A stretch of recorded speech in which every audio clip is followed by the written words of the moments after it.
to RetroCore's first game of the 31st series. And first up is Urusei Yatsura for the Mega CD. Probably one of the best games for the machine that actually shows off its capabilities, thanks to game art's unique animation style. As you can see now, everything on the screen is pure Mega CD power, no FMV whatsoever.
So as you probably guessed by now, this game is based on the anime of the same name by Rumiko Takahashi.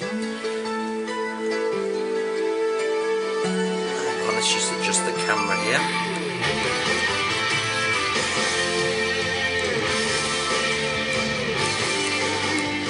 That's better. As you can see, the intro to the game is quite like the actual animation intro.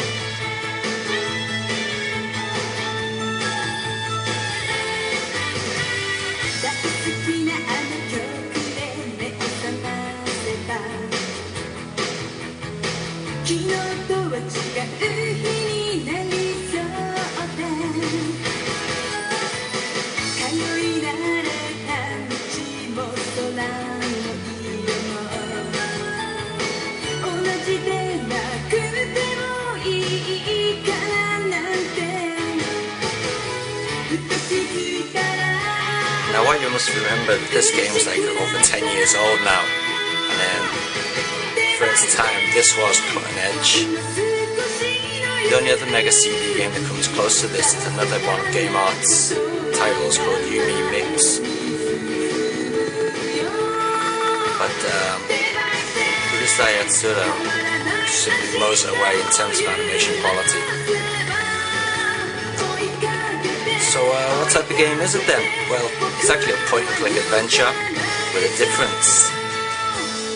Most point-and-click adventures consist of text, and more text, but this one actually features no text whatsoever. It's pure voice-driven, so unless you can understand Japanese, you're out of luck. But it is good for those who can understand Japanese but can't read it. So let's take a look at the game.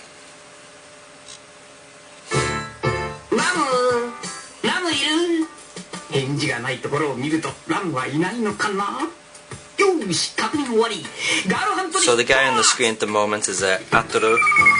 Ataru is one of the main characters of the game. Just come on now as Lum. Lum is actually an alien who actually loves Ataru. The only thing is that he can't stand Lum. So he spends most of his time trying to get away from her, go on girl hunts and so on, while she tries to cuddle him. So we've got our look icon, we've got our feel icon, and we've got a speak icon.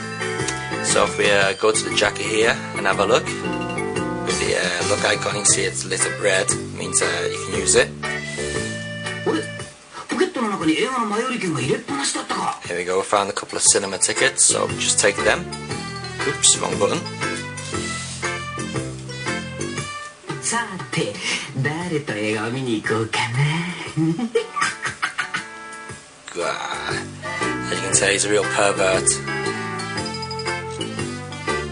Here we have our inventory. All the stuff we find in the game is kept here. チョコレート買ってあったんだっけ。 Into the kitchen.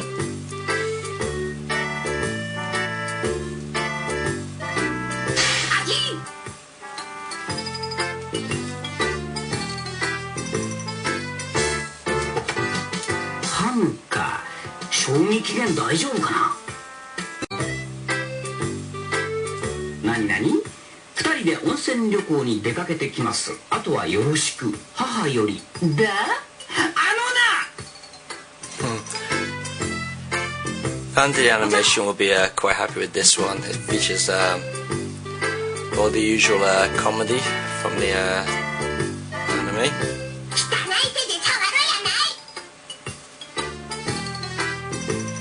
So let's go outside and meet love.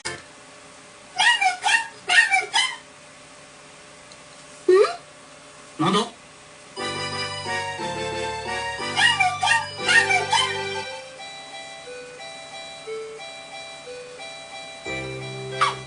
これはランちゃんの人形だったね。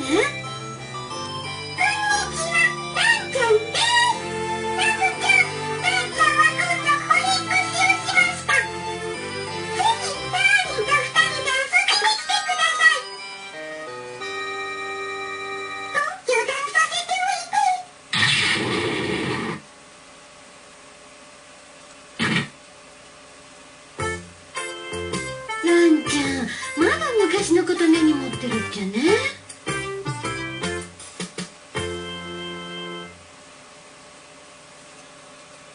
So throughout the game you can find some hidden game cartridges. Just say where one is. One's behind this picture up here. Saves you looking for one of them anyway. So once you got them in your inventory, here they are here. You can actually play them on the game console.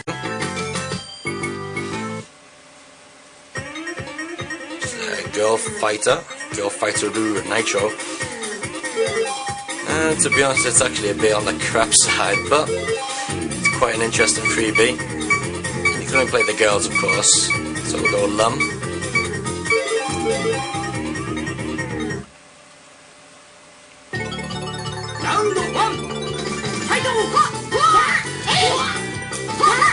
Basically, the bonus game consists of a punch, kick, and that's it really. I'm sure we got a special somewhere.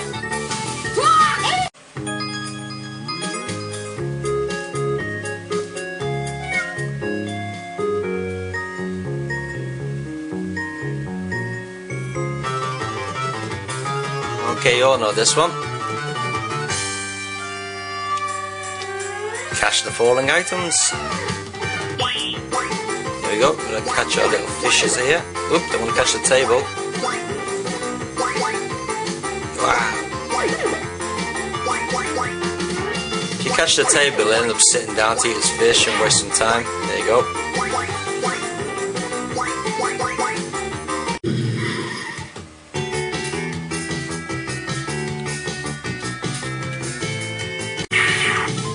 So basically this is sort of like one of the old Atari games. Can't remember the bloody name of it now.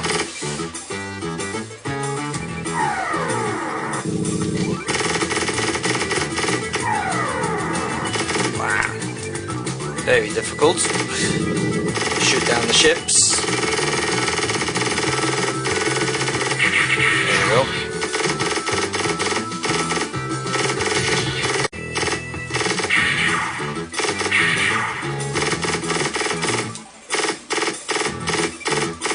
I'd say the bonus games are quite basic, but they are quite fun. And quite a novel idea, really.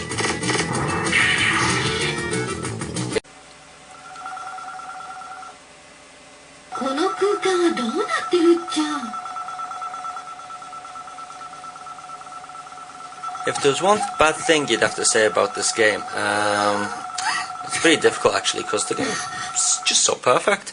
You probably have to say occasionally the loading times can be a bit iffy, you know, between animation parts, just stop, whatever.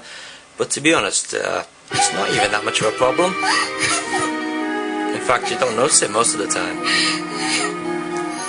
I'd say probably the worst thing, to be honest, would be that the game is quite short. You can actually get through the entire game in a matter of, I don't know, an hour, if you use a player's guide or whatever.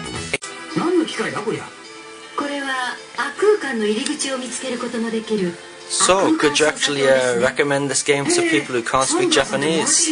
Well, to be honest, maybe not, but to the fan of the TV series, I think it'd go down quite well. So there you have it, Urusei Yatsura, getting a Metro Core score of 8 out of 10. Overall, very very good game, only let down by the fact that it's a bit short to complete the main tasks. But there's always lots of time to come back and see all the extras. Definitely worth getting if you're a Mega C owner and you're looking for something to impress your mates.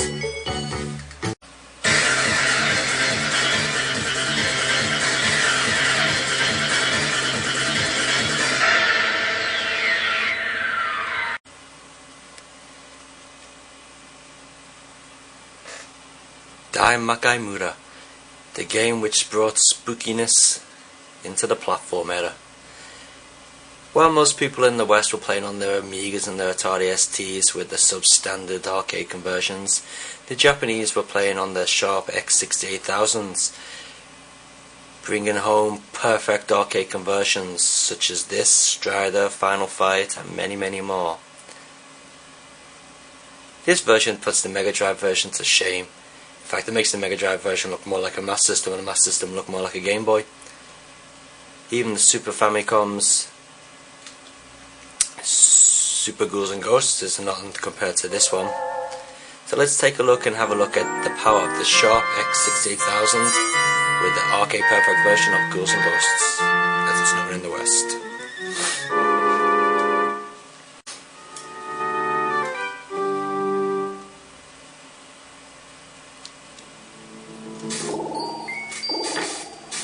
Just look at that. Absolutely pixel perfect to the arcade machine. And absolutely crap game skills from me. The Sharp 68000 was only a 16-bit home computer, I should say. Just like the Amiga and the Atari ST were. The fact is that the Japanese just know what to do better. The Sharp X68000 is capable of reproducing many of the classic arcade games absolutely pixel perfect, as you can see from this. Another one is Strider, which we might feature in next month's Virtual Core. So I'm sure you all know about Ghouls and Ghosts. It features our hero Arthur off to save his lady, which is being kidnapped again. And he's got to fight his way through the levels and kill the big demons at the end.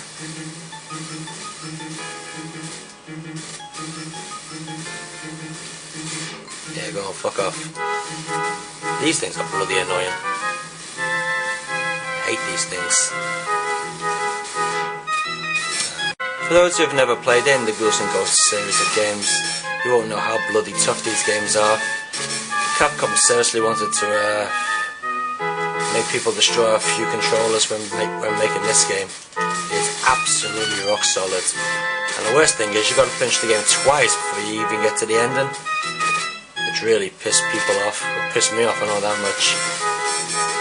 But the thing is, Capcom can get away with it because the game is such a classic. The music's great, the graphics are great, the playability is spot on. And it's challenging enough to last you well over a month. Okay, you can see there we've got some shadows in the background which weren't featured in the Mega Drive home conversion. Ah!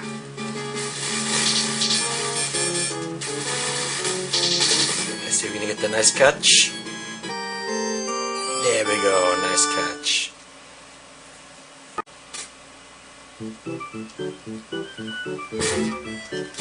Unfortunately, it's really hard to find sharp X68000 games these days that actually work, because they all came on those 5.5-inch floppy disks, which over time lose all the magnetized power, unfortunately.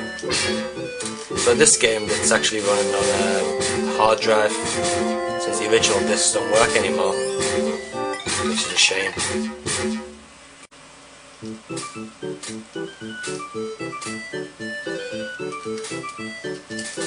Throughout the game you can pick up little trinket jars from various enemies, and these jars contain items such as bonus points to extra weapons. There's one there. Oh, and the little shit just killed me.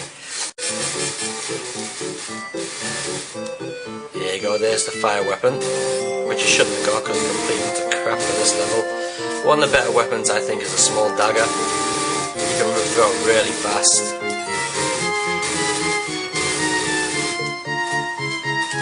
Other weapons include an axe, some sort of a boomerang cross thingy.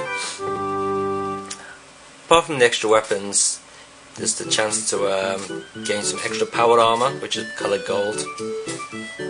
With that you can power up the weapon to full potential. Here's the axe.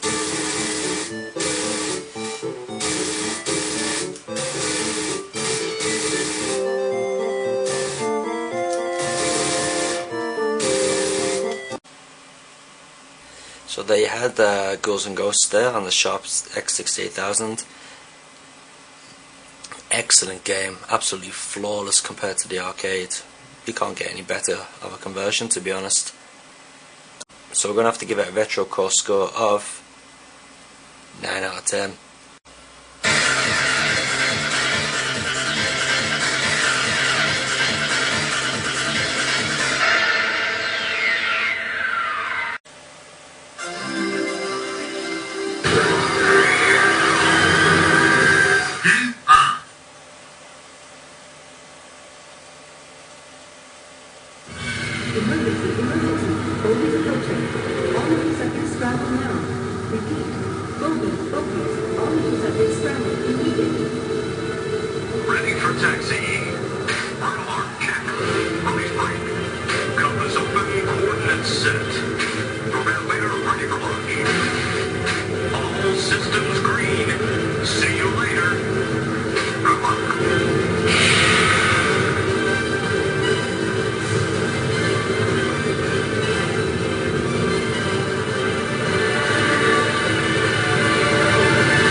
Battle station, unidentified spacecraft inbound from Delta Line, bearing 3.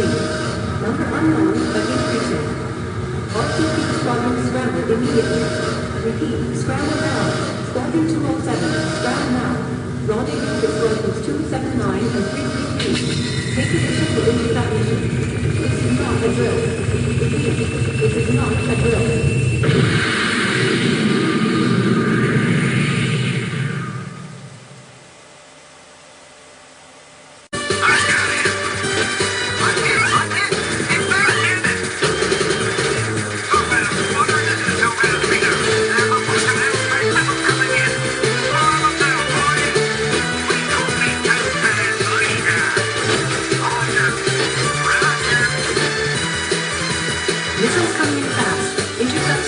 emergency coma. Quick!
Undercover Cops for the Super Famicom. You just gotta love the audio on this game, it's amazing. Conversion by Verdi for the Super Famicom, originally by Item.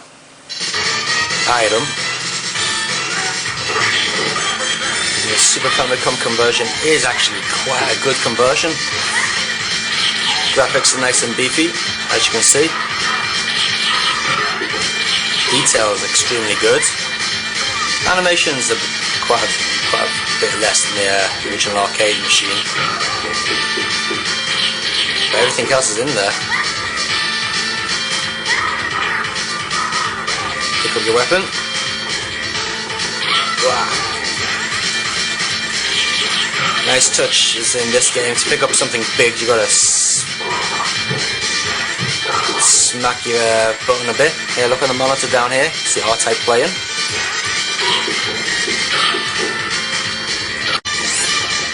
Press that button. There we go. Got it up.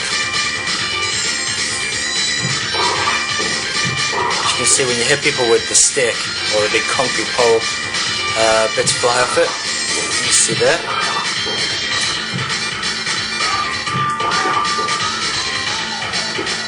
Boss time. So a couple of girders up on the side.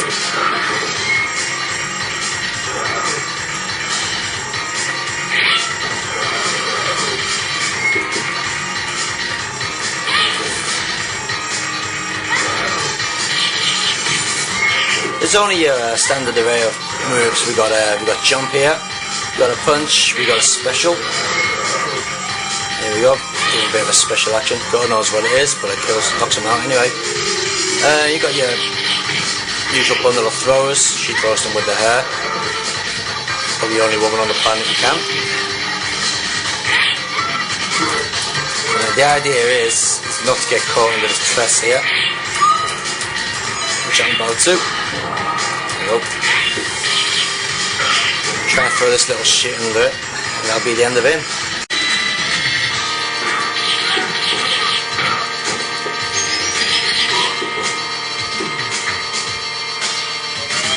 A lot of people may not go for this game, but I quite like it. It makes a change from Final Fight, which is probably the definitive we'll go beat 'em up for the SNES. By no means is Undercover Cops perfect, but it's a hell of a lot better than the rival Turf series by Jellicoe. Unfortunately, Undercover Cops does suffer from quite a bit of slowdown at times, which is a bit of a downer. Like most beat-em-ups of its time, though, you don't seem to get much more than 4 or 5 characters on screen at once. Probably one of the only games that does have more than that is probably Streets of Rage 2 on the Mega Drive, or Streets of Rage 3 as well.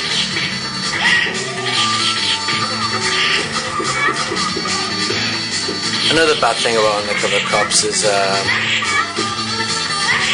lack of moves.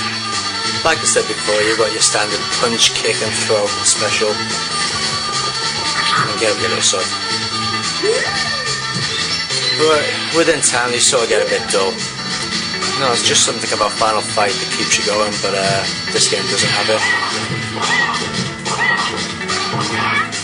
But the inclusion of extra big sticks to whack your opponents with sort of makes up for it. As you can see, the slowdown's coming in there.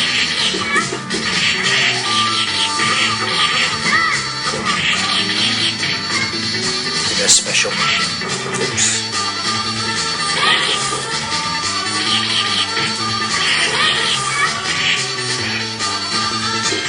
So I've had the bad points. Slow down, lack of moves. But the Undercover Cops certainly have some good points. But a beat 'em up has got quite a variety of levels. Before you saw the elevator level, which of course Streets of Rage 2's got. But this level is quite different from the usual beat 'em up affair. You've got to progress along the level. If you don't progress fast enough, you're going to drop off as the level disintegrates under your feet. Just throw these little bitches off. Go on, get off. You too. Especially you off.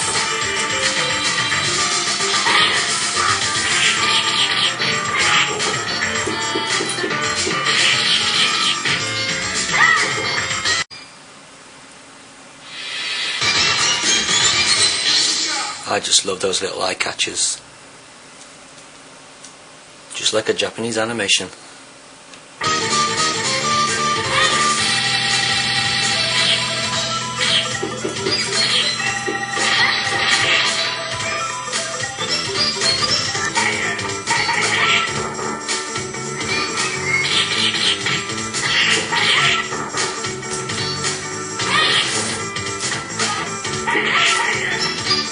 So always Undercover Cops really worth getting.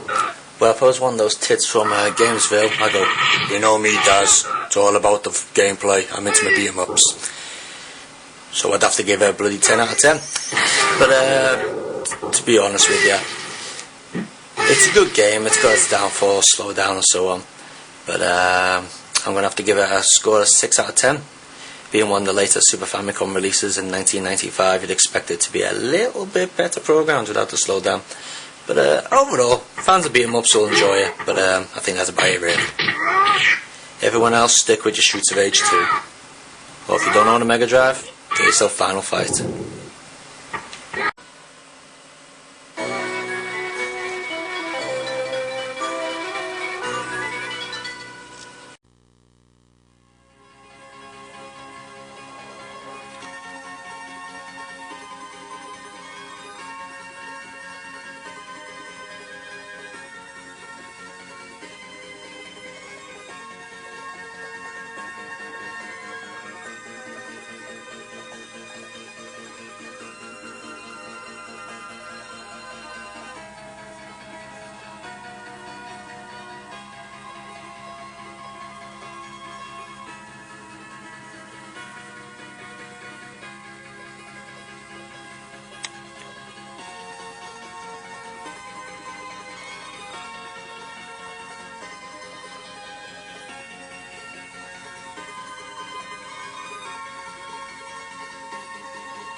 The Sega WonderMega. In a world where consoles look like they were designed by the guy who invented the Rubik's Cube, the Sega WonderMega is the only sexy console available. Sega WonderMega by Sega and Victor of Japan, better known as JVC. This is Sega and JVC's attempt to make a console together. This is in fact the Sega branded version, which is rare of the two. Both of them are quite rare these days to find in such new condition as this one. This one's actually mint, in perfect condition.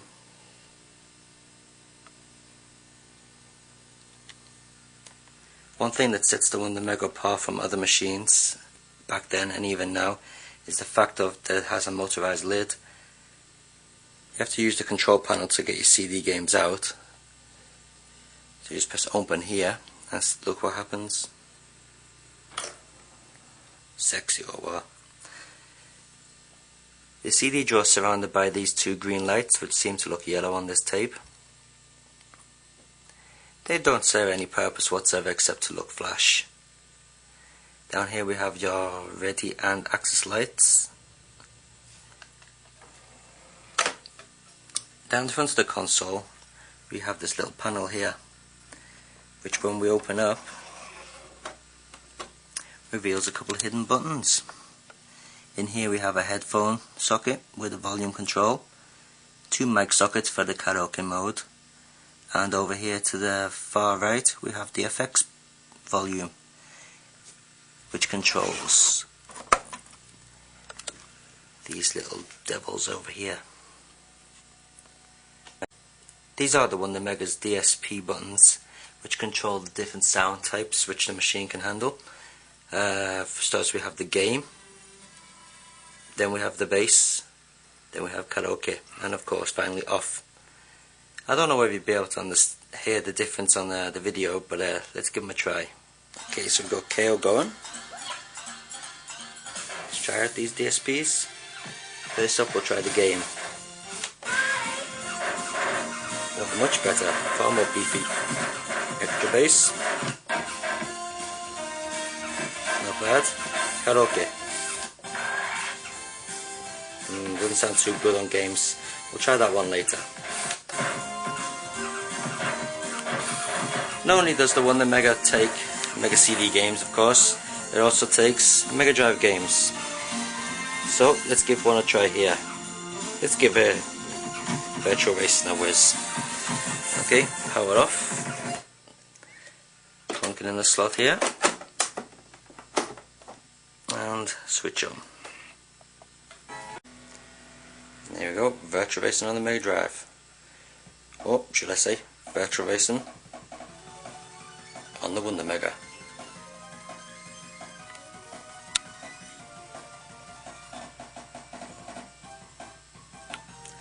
Let's take a look around the back of the machine.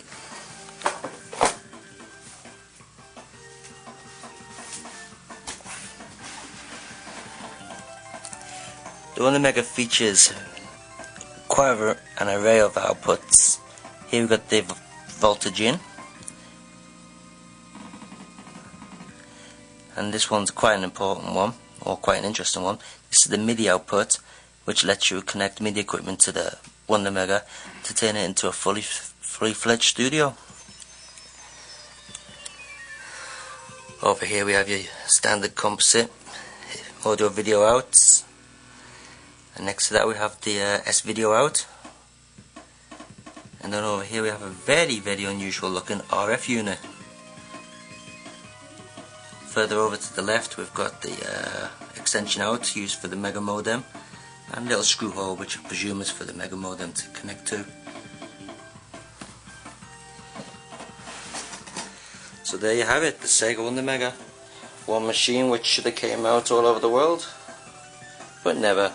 Actually, the Americans got a bastardized version of it from JVC known as the XI, which is completely repulsive.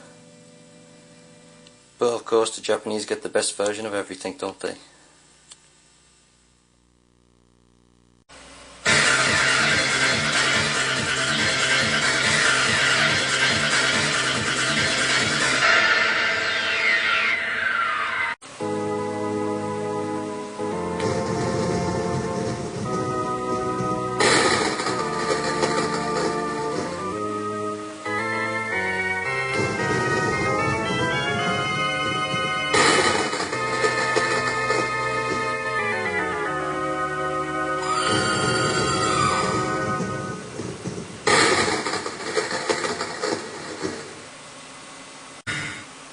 Long before the PlayStation generation, gamers never knew what it was like to be in fear.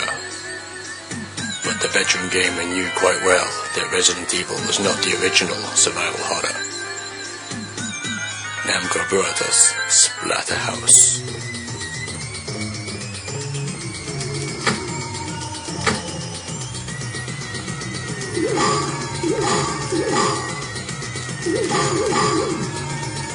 Just look at all that blood and guts. And people thought Resident Evil was the first to bring us that.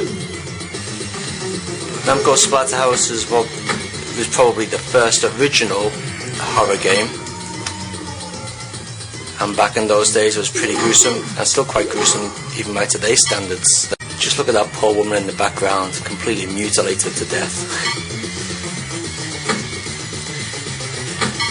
Back in the 80s, games weren't so long, and Splatterhouse is one of those quite short games. It's only got 5 levels, if I remember rightly, but it is hard as nails, which is something a lot of games are missing these days. Splatterhouse was certainly one for the challenging.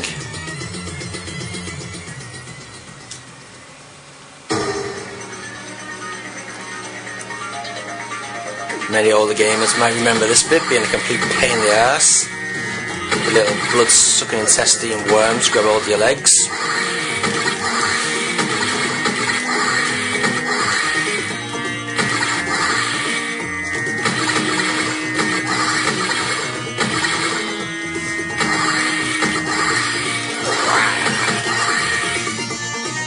There you go, surprise one jumps out here. Fuck off.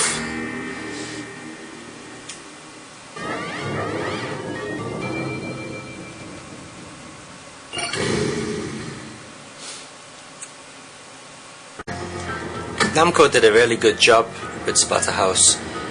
The whole spooky atmosphere is there, from exploding zombies to mutated humans, blood and guts.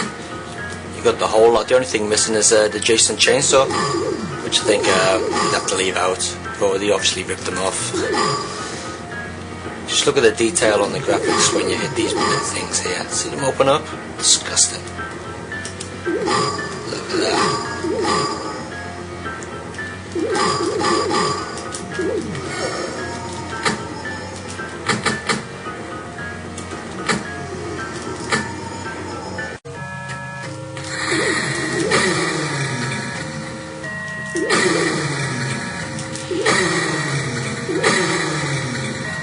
The whole thing about Splatterhouse is perfect precision. Even if you're just the slightest pixel off, you end up falling to your doom.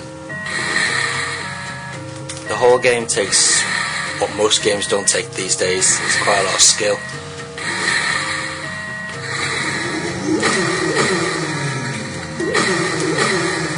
If you got the skill, the game's not actually that hard, but those without skill will find this game extremely tedious. Not as hard as the Mega Drive sequel, Splatterhouse II, but still quite a challenge.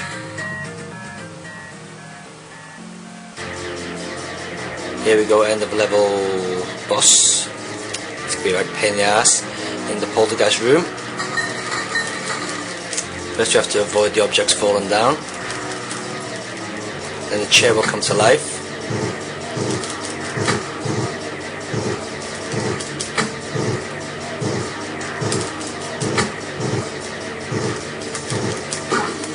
Next is the daggers.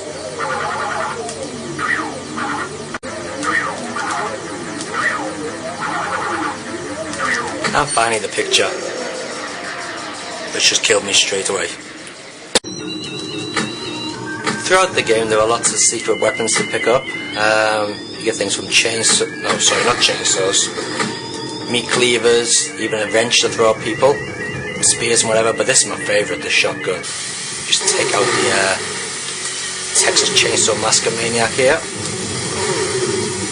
Now this guy can be a right sod. His reach is far greater than the main characters. So the thing to do is jump in, hit him a couple of times and get out of the way. Not like that. What a twat.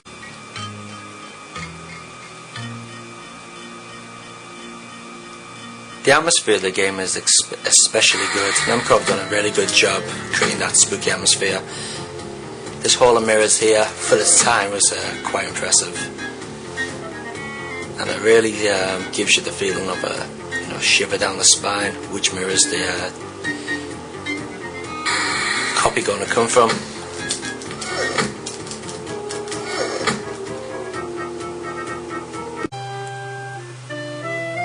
Here's his girlfriend. Is she safe?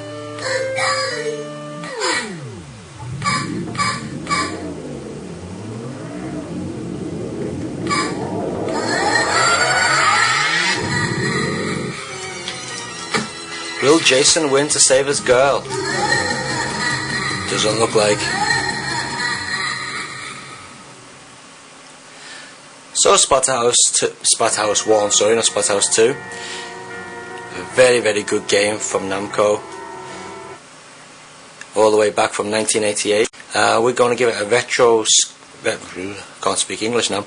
We're going to give it a retro core score of 7 out of 10. Only let down by the fact that it can be quite frustrating and there are only 5 levels in there. But overall, Splatterhouse is a very good game. Graphics for its time were amazing.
Here we got Sokyugurentai for the Sega Saturn from those lovely people at Racing. Okay, let's start it up. First of all, you got a choice of 3 ships to select. Personally, I think this red one here is the best.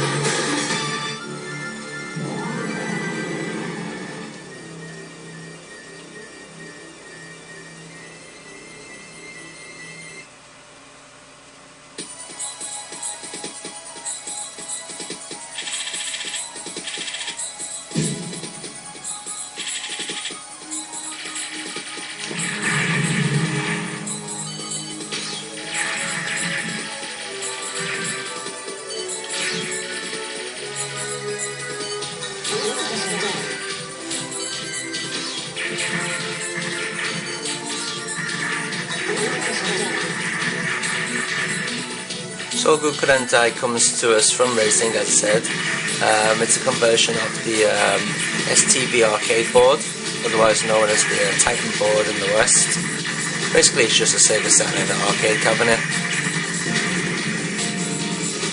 And in my own personal opinion, this is probably one of the best STV board conversions around. Graphics absolutely stunning. You've got pre-rendered spaceships, polygons for the background. In this stage at least. Transparency effects, massive sprite scaling effects, which is what the Saturn is best at. And amazing chip generated music. All the audio you're hearing now comes straight from the Sega Saturn sound chip. No CD streaming in this game whatsoever. You can see this first stage is quite short, but later stages are quite a lot longer than that first one.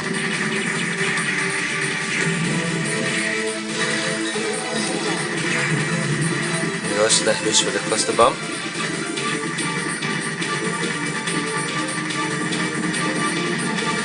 Sokyugurentai features different types of weapons. You can see here we've got your standard blaster weapon, and here we've got the bomb.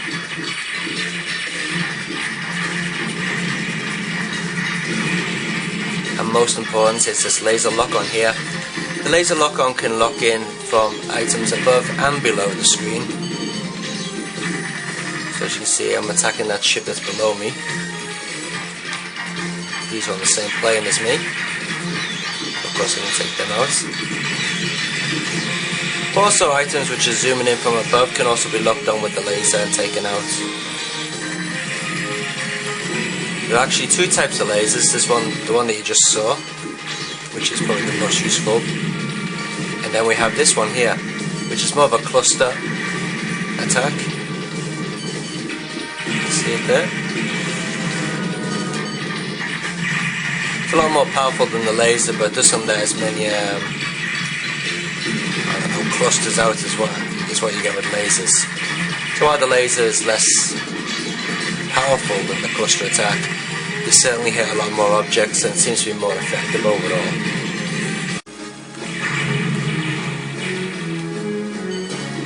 This game just oozes quality. Sure, it's not perfect, it's got bits of slow down in there when you put on the highest difficulty level. And sometimes you get hit by God knows what because you just can't see what's coming. The action is that frantic. But overall, the entire atmosphere of the game is one of just pure quality. The music plays a really big part in it, which is something overlooked by many Western gamers.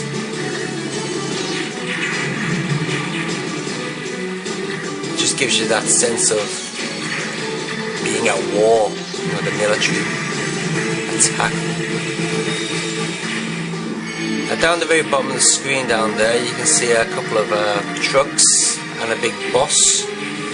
Well, we'll be visiting them later on when the screen zooms all the way down, which show a bit of the sands to the scaling powers. Here we go, getting a bit closer to them now. come out.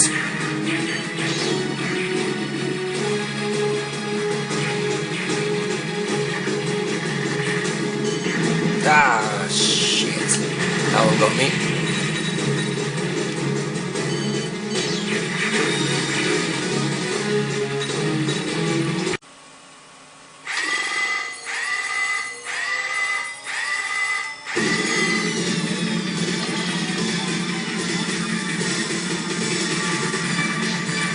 So why should you buy this game over other Saturn shooters? Well, it's a good question. Saturn's not exactly short of shooters.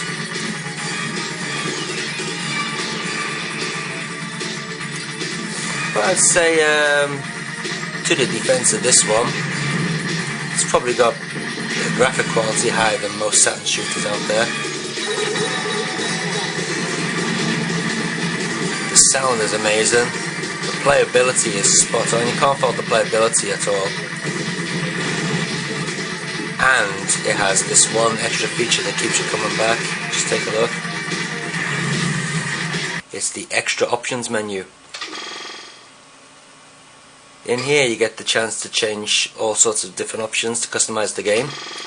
Of course you got your button configuration there, which is probably the only thing in the entire game in English. Here we go, how many times you finish the game, where if you have to loop the game twice before you get the ending and so on. The amount of lives you can have, the amount of bombs you can have. This one I haven't figured out what it is yet. These options open up the more you play the game, so obviously I haven't played it enough to open up these. This option here allows you to config whenever you get extra bonus lives and so on. But the best option to unreveal, it's actually one of the first options to unreveal, strangely enough, is the Raising Sound History, which features music from 3 of their top games, which are also on the Sega Saturn.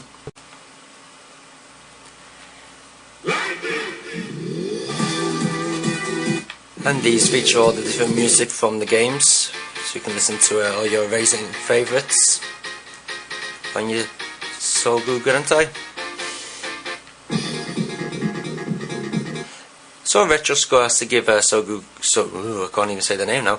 Has to give Sokyugurentai quite a good score. It's got the playability there. It'll keep you coming back for quite some time.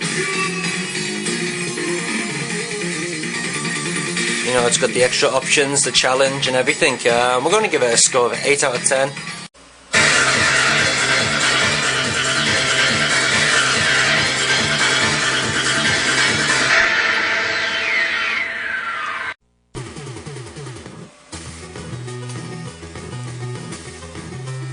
Here we go with our very first Famicom review, and just happens to be a Sega game.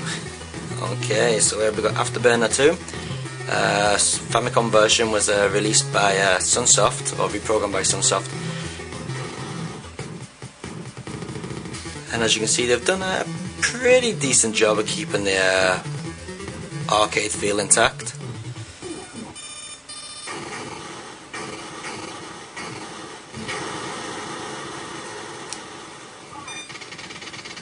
Graphic wise, that's not too bad for the Famicom, that is.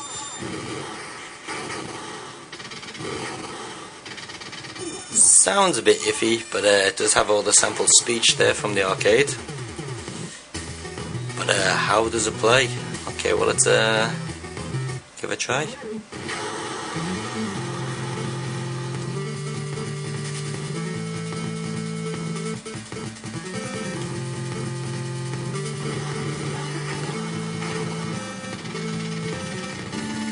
Okay, well, the controls are actually quite responsive.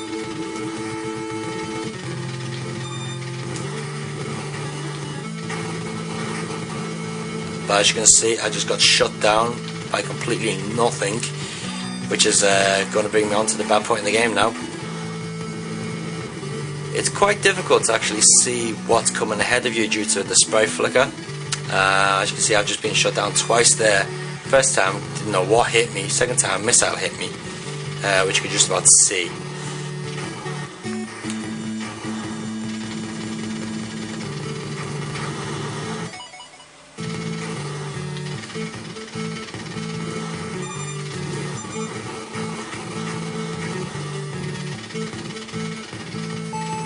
The actual movement of the plane itself is pretty restricted. It doesn't feel as smooth as the Master System version. And as you can see again, I just got killed by completely nothing.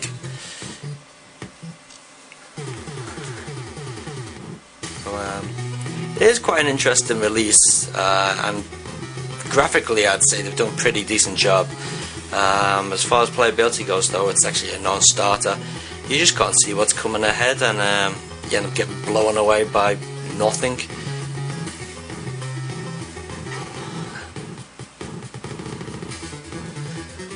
So unfortunately, Afterburner on the Famicom doesn't actually get quite high marks.